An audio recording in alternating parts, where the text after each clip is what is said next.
शेवटी तिच्या मॅनिप्युलेशननी यांचं जे तपस्या होती ती भंग पण झाली आणि ते त्या मुलीच्या बोलण्यात येऊन त्यांनी म्हणजे राहिले तिच्यासोबत.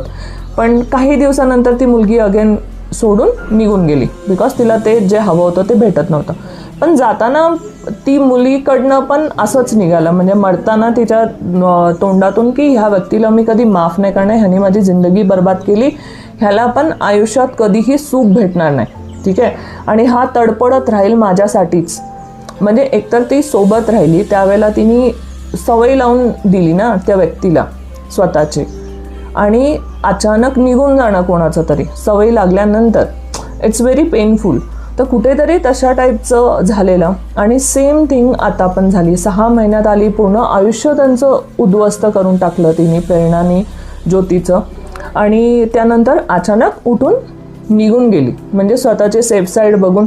आता ती ना कनेक्ट करू शकते तिला, ना काही करू शकते, बिकॉज हे कार्मिक नातं होतं. मागच्या जन्माचे जे काही होते देणे घेणे त्यांचे बाकी होते. आता ह्याच्यातून बाहेर कसं